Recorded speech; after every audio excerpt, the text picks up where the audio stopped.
এই অর্থ বছরের মধ্যে নির্বাচন হওয়ার সম্ভাবনা বিবেচনায় আগেই নির্বাচনী বাজেট করে রেখেছে সরকার, এমনটি জানিয়েছেন অর্থ উপদেষ্টা ডক্টর সালেহ উদ্দিন আহমেদ। তিনি বলেন, নির্বাচনের অর্থ বরাদ্দে কার্পণ্য করবে না সরকার।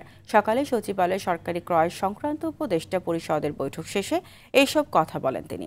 আর নৌ পরিবহন উপদেষ্টা বলেন, এনবিআর কর্মকর্তাদের 3 দিনের শাটডাউনের কারণে চট্টগ্রাম বন্দরে বেশি ক্ষতি হয়নি। আগামী 6 মাসের জন্য বন্দর পরিচালনার দায়িত্বে কারা থাকবেন, আগামীকাল সিদ্ধান্ত নেবে বন্দর কর্তৃপক্ষ।